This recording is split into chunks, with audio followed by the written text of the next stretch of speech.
Have you ever felt like you're just caught in a financial maze, bombarded by advice that seems to contradict itself at every single turn? Oh, absolutely. One minute it's save every penny, the next it's go all in on investments. Exactly. It's enough to make anyone's head spin, right?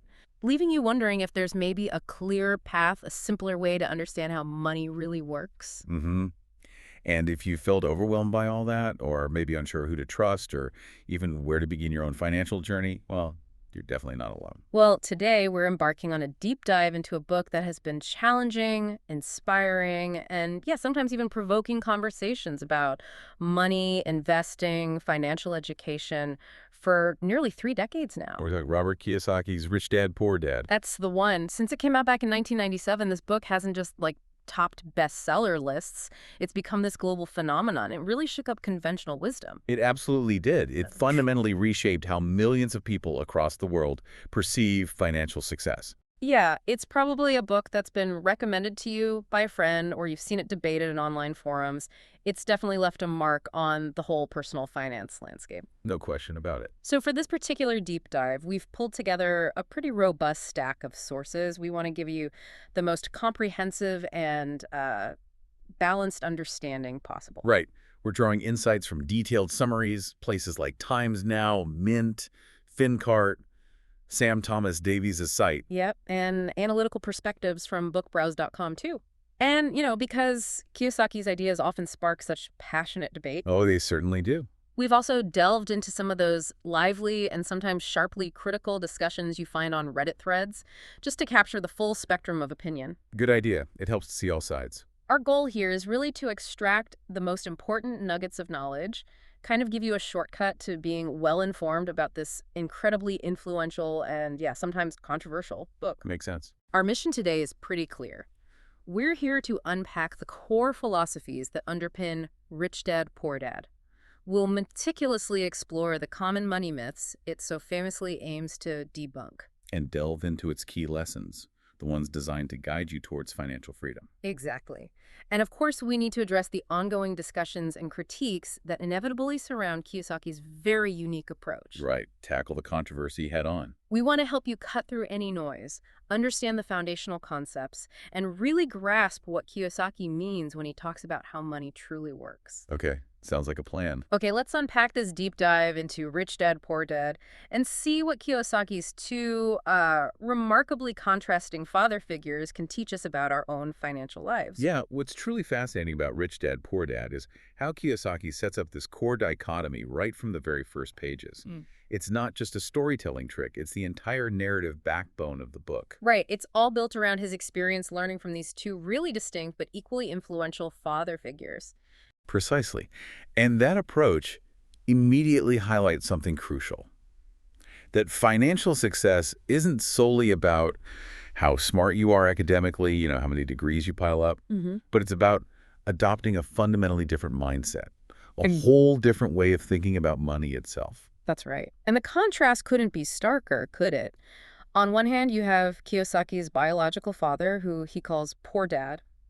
Affectionately, maybe, but also pointedly. Yeah, definitely pointed. And this guy was like the epitome of traditional success and intellectual achievement. Highly educated PhD, multiple advanced degrees. From really prestigious universities, too, like Yeah. Stanford, Chicago, Northwestern, all on full scholarships, apparently. Wow. And professionally successful, held a stable, prestigious government job, worked incredibly hard for what, over 40 years, diligently climbing that corporate ladder. A classic path. The classic path. Yet, despite all this, Kiyosaki describes him as someone who struggled financially his entire life, lived paycheck to paycheck. And sadly, passed away, leaving behind a stack of unpaid bills.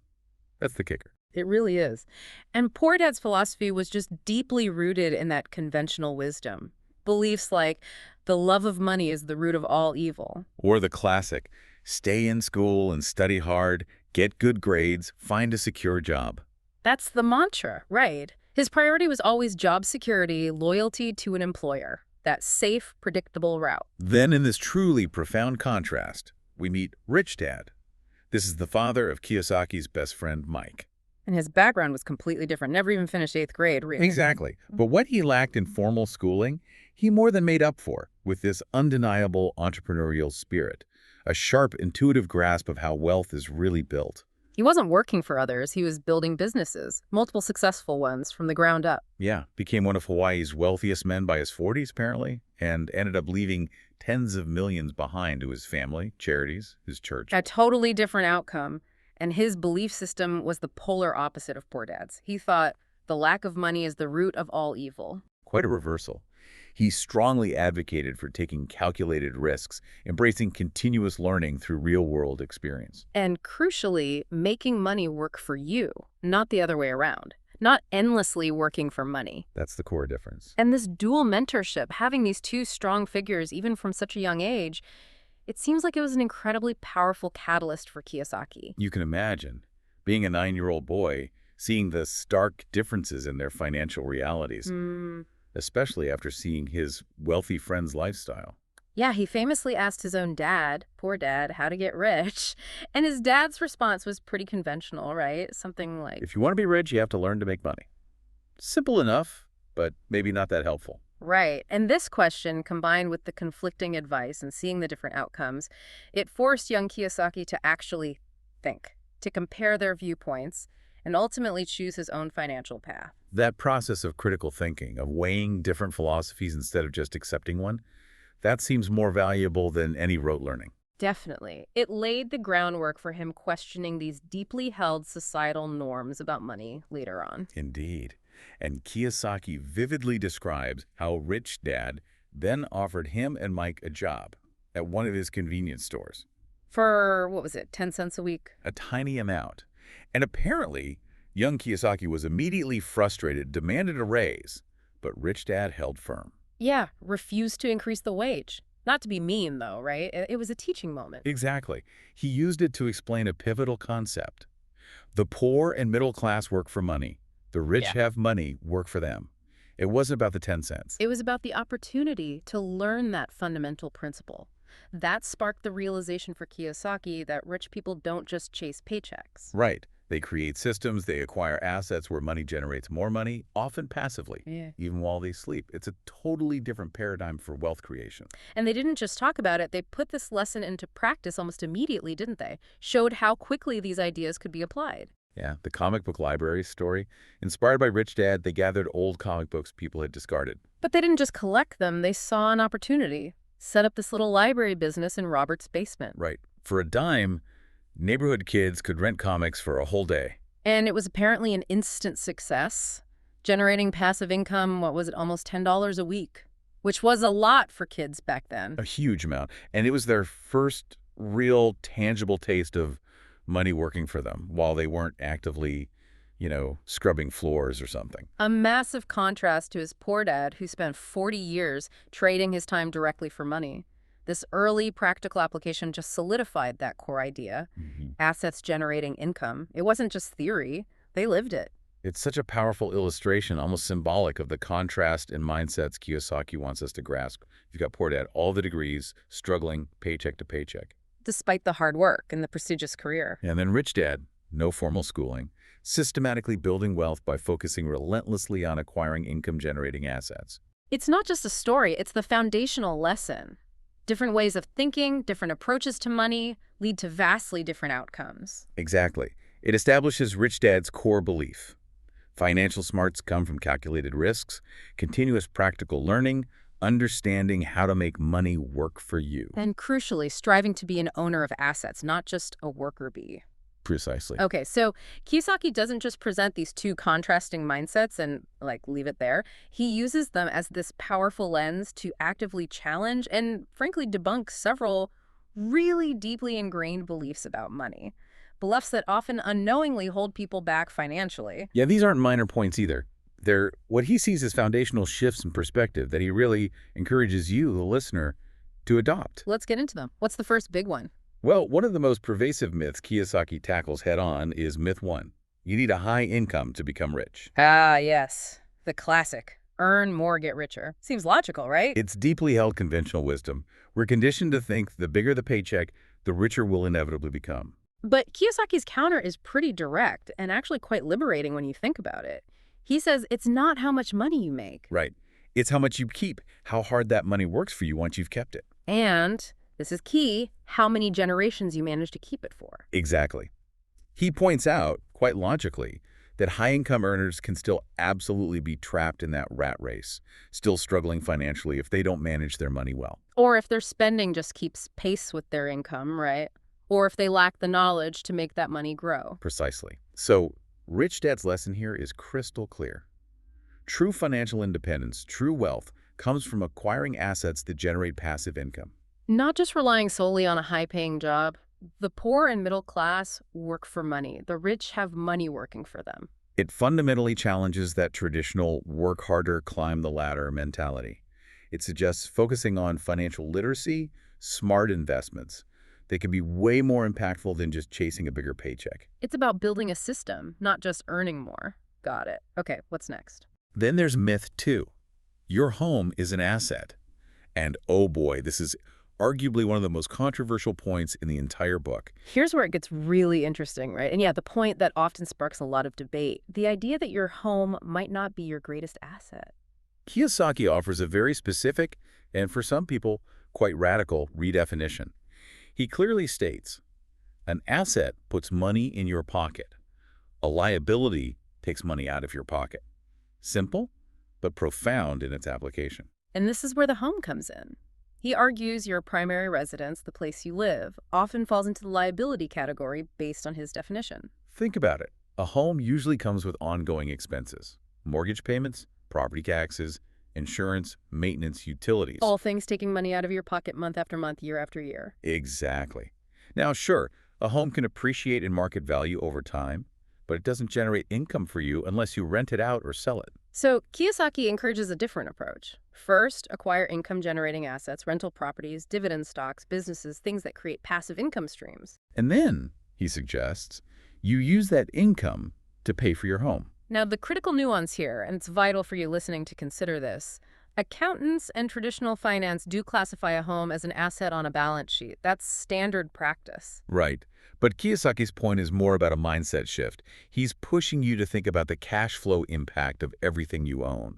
Constantly asking, is this thing truly putting money into my pocket, or is it perpetually draining it? It's about understanding the financial behavior of your possessions, not just the accounting label. A very different way to look at it. Okay, next up, myth 3. Saving money is the key to wealth. The virtue of saving. Sounds sensible. But Kiyosaki pushes back on this too. He does. While saving is undeniably essential for sound financial management, nobody's arguing against having an emergency fund or saving for goals. Right, you need savings. But Kiyosaki argues it's simply not enough on its own to build substantial, lasting wealth. It's a starting point, maybe, but definitely not the destination. And his reasoning is basically inflation. Pretty much. He points out that simply saving money in a traditional bank account, especially with low interest rates, often struggles to keep pace with inflation. So your money is actually losing purchasing power over time. It's worth less the longer it just sits there. Exactly. So he vehemently advocates for investing as the real key to wealth growth. Putting your saved money into income-producing assets, real estate, stocks, businesses, that's how you grow wealth and generate passive income that works for you. So it encourages a much more proactive approach. Beyond just budgeting and socking money away, it's about making your money reproduce itself. Precisely. Then we get to myth 4. Debt is always bad. Okay, this one challenges a lot of common advice. Avoid debt at all costs. That's what you usually hear. It is, but Kiyosaki offers a really nuanced and, for many, quite counterintuitive perspective here. He introduces a critical distinction. Right, this really raises an important question for many of us. Can debt actually be a tool for wealth creation? Kiyosaki's perspective challenges that ingrained avoid debt mantra, but with a crucial difference, right? Absolutely. He meticulously differentiates between bad debt and good debt. Okay, break that down. What's bad debt? Bad debt is what most of us think of. Debt used to acquire liabilities. High-interest credit cards, used for consumer goods, new clothes, fancy dinners, maybe a brand new car that loses value the second you drive it off the lot. Stuff that drains money from your pocket makes sense. Then there's good debt. This is debt used strategically to acquire income-generating assets. Right. The classic example is a mortgage taken out to buy a rental property that consistently brings in more rent than the mortgage and operating costs. The debt helps you acquire an asset that pays you. Okay, so using other people's money, as he puts it. Exactly. Wisely leveraging good debt can significantly accelerate wealth building. It increases your financial returns by allowing you to control larger assets with less of your own capital tied up. Now, it's absolutely crucial to emphasize, and our sources definitely back this up. This strategy demands really wise debt management. Oh, absolutely. You need a solid understanding of finance, a healthy respect for risk, because leveraging debt inherently increases risk. This isn't about being reckless with borrowing. It's about being strategic, informed, and disciplined. Couldn't agree more. Finally, Kiyosaki effectively debunks myth 5. You need to be a financial expert to invest. Ah, the intimidation factor. The idea that investing is some kind of dark art, only for finance gurus. Exactly. And Kiyosaki consistently argues this myth is one of the biggest mental barriers stopping countless people from taking control of their financial future, from actually engaging with investing. He challenges this by emphasizing that financial proficiency, the ability to invest, these are learned skills. They're not inherent talents reserved for a select few. Right.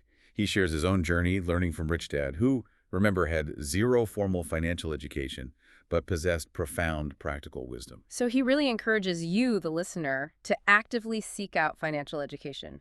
Read books, attend seminars, listen to deep dives like this one. Or, most powerfully perhaps, learn directly from successful investors who are already doing what you want to do. That's incredibly empowering, isn't it? It suggests financial competence is a skill anyone can cultivate. With the right mindset, the dedication. It's about self-education, continuous improvement, not just waiting for some expert to handle it all for you. Makes sense. So, beyond just debunking these myths, Kiyosaki offers even deeper, more transformative lessons aimed at achieving real financial freedom. Yes, and one of the central concepts, arguably one of the most resonant for so many readers, is the idea of escaping the rat race. The rat race. It's a term many of us can probably relate to, even if we don't use the phrase. Kiyosaki defines it as that fruitless, endless struggle. Where people work tirelessly, often competing fiercely with colleagues for promotions, better salaries, only to find themselves perpetually tied to others for their livelihood. It's that vicious cycle, right, where hardworking employees, despite their best efforts, feel trapped, needing to earn more just to keep up with rising expenses. And it's driven by both fear, the fear of not having money, and often by greed, the desire for more, leading to incessant work, increasing spending as income rises.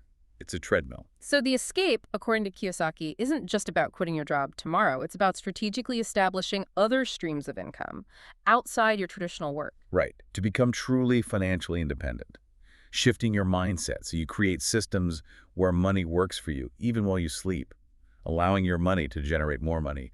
Breaking free from that perpetual sprint. Which leads directly into his really passionate, almost evangelical emphasis on the power of financial literacy and education. Absolutely. He consistently argues that formal schooling, despite its value elsewhere, frequently and fundamentally neglects financial education.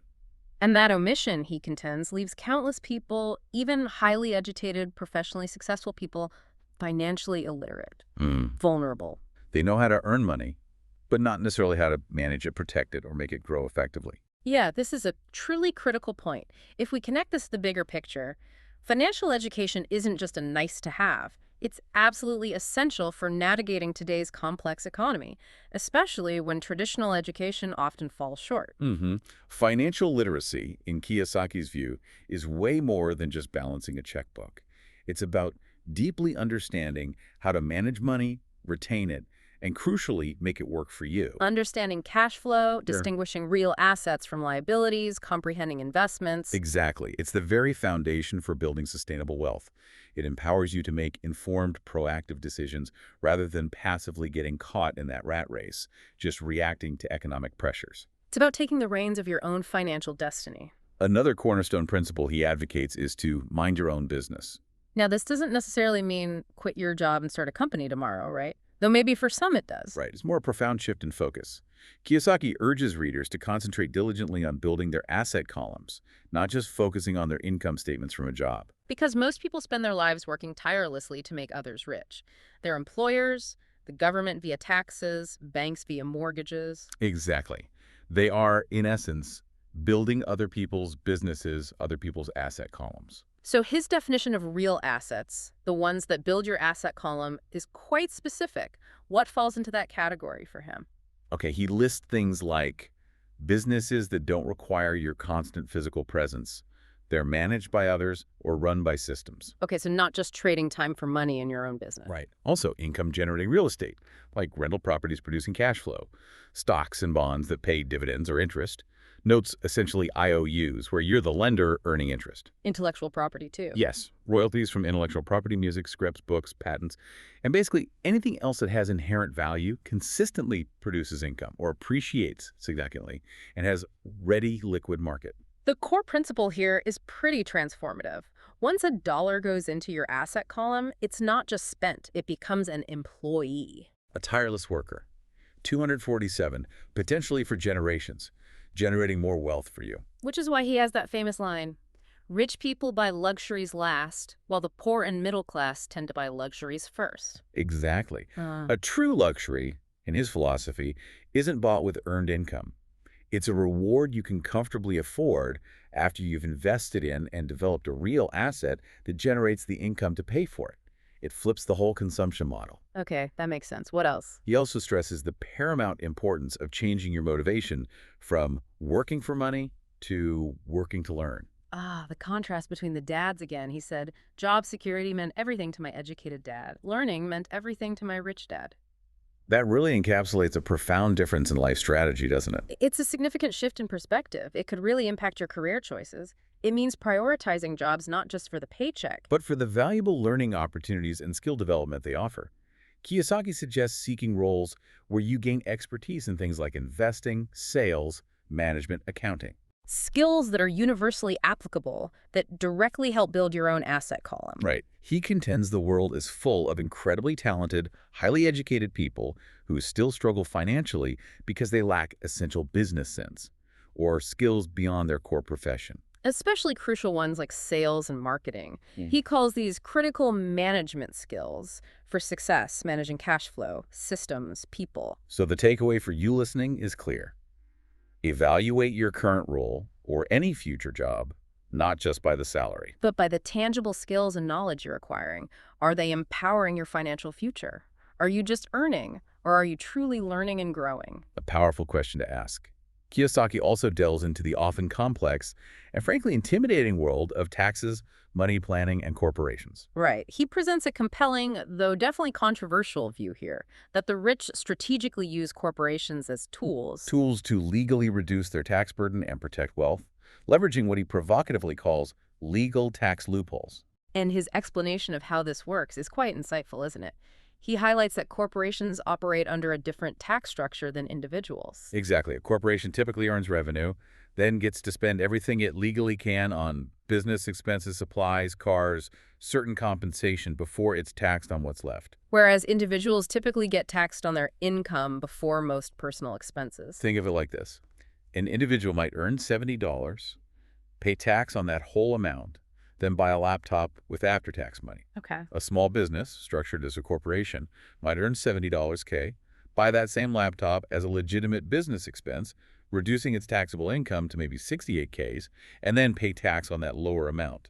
That seemingly small difference can create huge tax efficiencies and help preserve wealth over time. He argues it's a fundamental game changer. Right. He breaks down financial IQ into 4 key parts: accounting, reading financial statements; investing, knowing strategies, understanding markets, supply demand; and law, tax advantages and protections. Now, it's important we state clearly, this point is widely debated. Kiyosaki's stance on taxes and corporations is a key, often criticized, part of his advice. Definitely. We're just conveying his ideas as presented in the sources, not endorsing or criticizing their legality or ethics. His point is, these laws exist, and the financially literate know how to use them. And it's always wise to consult qualified tax advisors and financial pros to navigate this complex stuff. Their expertise is often worth the cost. Absolutely essential. Finally, Kiyosaki dedicates significant attention to something crucial that often trips people up: overcoming obstacles. It's internal stuff. Exactly. He identifies 5 core reasons why even financially literate people, those who intellectually get these concepts, can still struggle to build assets: fear, cynicism, laziness, bad habits, and arrogance. So what does this all mean for you listening? It means financial success isn't just about the theory, but profoundly about how you think and, critically, how you act when faced with challenges. Take fear, for instance. Kiyosaki believes the primary difference between rich and poor isn't income, but how they manage fear, especially the paralyzing fear of losing money. He has that powerful quote. Winners are not afraid of losing, but losers are. Failure is part of the process of success. People who avoid failure also avoid success. It's blunt. It is. He passionately encourages you to play to win, not just play to not lose. That means embracing learning from failures, seeing them as stepping stones. Having the courage to take calculated risks, rather than being frozen by the thought of potential loss. Developing resilience. Then there's cynicism, that insidious obstacle. It can be self-doubt, or maybe even worse, doubt projected onto you by others. And it can stop you from even taking the first step. Kiyosaki suggests the best way to overcome it is by taking action and getting results. Being tenacious. Especially when opportunities pop up during fearful times, opportunities often disguised by others' doubt. He argues the best deals often arise precisely when others are cynical and too scared to act. It allows those with conviction to step in. It's about building a thick skin and trusting your research. Okay, then laziness, which he cleverly describes as often being disguised as busyness. Right. It's not about physical inactivity. It's about avoiding the important tasks, the ones that move your financial goals forward, by filling your time with less impactful stuff. And his unconventional suggestion isn't just willpower. It's using greed, not in a bad way, but the desire for profit, for reward as a motivator. Exactly. Using that desire to push past short-term discomfort. He encourages changing "I can't afford it" to the more empowering "How can I afford it?" That shift opens up possibilities, right? Sparks creativity, rekindles excitement, gets you moving. From powerlessness to problem solving. Then bad habits, the silent killer of financial progress. Kiyosaki strongly emphasizes paying yourself first. A non-negotiable discipline. Prioritize saving and investing before bills, before spending. He sees it as the ultimate test of financial self-discipline, forcing you to make your money work harder for you. He uses the lottery winner example. Right, how many go broke soon after winning millions? They had the money, but not the habit of prioritizing their own financial future. Their fortunes just dissipated. It's about creating a system that forces your hand, ensures growth isn't left to chance or whatever's left over. And finally, arrogance. Kiyosaki believes arrogance doesn't mean intelligence. It often hides ignorance. Staying humble, acknowledging what you don't know, committing to continuous learning, that's crucial for preserving and growing wealth. Overconfidence leads to big mistakes, missed opportunities. He has that poetic line, "There is gold everywhere. Most people are not trained to see it." Which highlights the need for a receptive, teachable mindset, actively seeking knowledge and opportunities that others, maybe blinded by their own perceived expertise, completely overlook.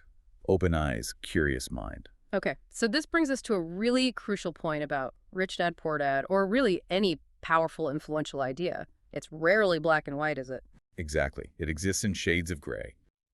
While the book has faced significant criticism, and some of it is definitely valid, its undeniable ability to reframe fundamental financial concepts for millions, sparking a new way of thinking. Yeah. That's truly remarkable. You can't just dismiss its impact. That's right. And it's important for us to acknowledge up front that Rich Dad, Poor Dad does have a controversial reputation. Not everyone sings its praises. No, far from it. It's been described by some critics as that strange cross between generic and questionable. Almost too simple in parts, yet maybe too unconventional in others. One of the main critiques, and we saw this often in the sources, revolves around Kiyosaki's personal background, the actual source of his wealth. Yeah, it's frequently pointed out that his significant personal fortune is widely believed to stem more from his incredibly lucrative book sales, his speaking gigs, his whole seminar empire. Rather than solely from the specific ground-up investment strategies he promotes in the book itself. Right. Critics often bring up his past failed businesses, like that nylon and Velcro wallet company, Rippers, as examples that maybe contradict the image of a consistently successful entrepreneur. And the seminars themselves have faced criticism too, haven't they? They have. Considerable criticism for running programs that, as one source rather bluntly put it, are technically not scams, but kind of are scams. Ouch. Meaning? Implying they charge really high fees for advice that can be vague, may be hard to implement without buying more costly programs or advice that's readily available elsewhere for free or cheap. So it raises questions about whether the advice is as easily actionable as implied, or if the real money is made from teaching the methods rather than just doing them. That's the core of that particular critique. Another significant concern, a frequent point of contention, is the actual nature of the advice itself. Some of his core ideas are seen as almost too basic for anyone beyond a complete beginner. Like the simple directive to buy assets. Foundational, yes, but critics argue it lacks the practical depth needed for real, actionable investing. And conversely, other pieces of advice are considered more questionable, maybe even risky, by some financial experts. For instance, his encouragement of complex corporate tax strategies is viewed cautiously. The legal complexities, the potential for misinterpretation. It's not straightforward. And his emphasis on actively seeking out big opportunities, maybe avoiding broad market index funds. That goes against the grain of traditional advice, right? Very much so. It's contrary to the long-held diversified investment strategies championed by many advisors who argue consistent long-term market growth via diversified funds is safer for most people. And then there's the whole redefining asset and liability thing. While it's powerful conceptually, it openly deviates from standard accounting terms. Which can definitely be confusing if you're trying to reconcile his ideas with, say, your formal financial statements or advice from an accountant. Okay, so lots of critiques to consider. However, despite these critiques, and it's absolutely essential to consider them, the book's enduring value, especially for people new to personal finance, is undeniably significant. It's widely praised for its exceptional readability, its approachable narrative style. It makes complex financial ideas remarkably accessible, even if you have zero prior financial literacy. For so many, it was the entry point. Absolutely. That's why Rich Dad, Poor Dad has, for literally millions, been genuinely insightful. It profoundly shifted their perception of money, redefined assets and liabilities in a practical way for them. And critically help them identify and question their own participation in that rat race. Numerous readers credit it, and you mentioned this might include you to some degree, with being the initial spark, the thing that truly began their journey towards financial independence. Yeah, I think that's fair. It empowers individuals. It emphasizes their own capacity for improvement, strongly encourages them to take active control of their finances. Instead of just deferring to others or passively accepting the status quo. And for a huge number of people, it wasn't just a personal finance book. It was the very first one they ever read. It served as this powerful eye-opener, Providing essential foundational principles for financial literacy, even if they later moved on to more nuanced or traditional advice. Its ability to create that initial paradigm shift, that's its enduring legacy, really. So while it's important, even wise, to approach Rich Dad, Poor Dad with a critical eye, understanding the controversies, knowing where its advice might clash with traditional finance. Its undeniable impact on popular financial education, its unique power to inspire that fundamental mindset shift for millions that remains a testament to its influence. It starts a conversation. And that in itself is incredibly valuable. Definitely. So to wrap up our deep dive into Rich Dad, Poor Dad, the core message, when you boil it all down, is really about a fundamental transformative shift in financial mindset. Moving decisively from working for money To cultivating systems and acquiring assets that allow money to work for you. It's that relentless emphasis on strategically building your asset column, pursuing continuous financial education beyond school. and committing to lifelong learning and adaptation, especially as the economy changes. Yeah. This deep dive, hopefully, has offered you a comprehensive look at a book that's profoundly impacted financial thinking for decades, provoking thought and action in, I think, equal measure. Whether you choose to fully embrace all its tenets or approach it with the critical thinking we've encouraged today, its core challenge to conventional wisdom about money, that remains undeniably powerful. It really does. It's an invitation, isn't it? It is an invitation to actively engage with your financial future, to become a participant rather than just a passive observer, and to really question the paths that are simply presented to you as the only way. Well said. So, as you reflect on this deep dive and Kiyosaki's enduring, sometimes contentious ideas, maybe consider this powerful belief from his Rich Dad. The single most powerful asset we all possess isn't a stock or real estate or a business. It is, in fact, our own mind. Exactly. So the question becomes, how will you, from this day forward, train your mind to see the gold everywhere, those hidden opportunities Kiyosaki talks about? How will you seize those chances that others, maybe paralyzed by fear or stuck in self-doubt, might completely miss? A great question to ponder. We genuinely encourage you to continue your own personalized financial education journey and, crucially, critically evaluate all financial advice you encounter. Keep learning, keep questioning, and keep growing.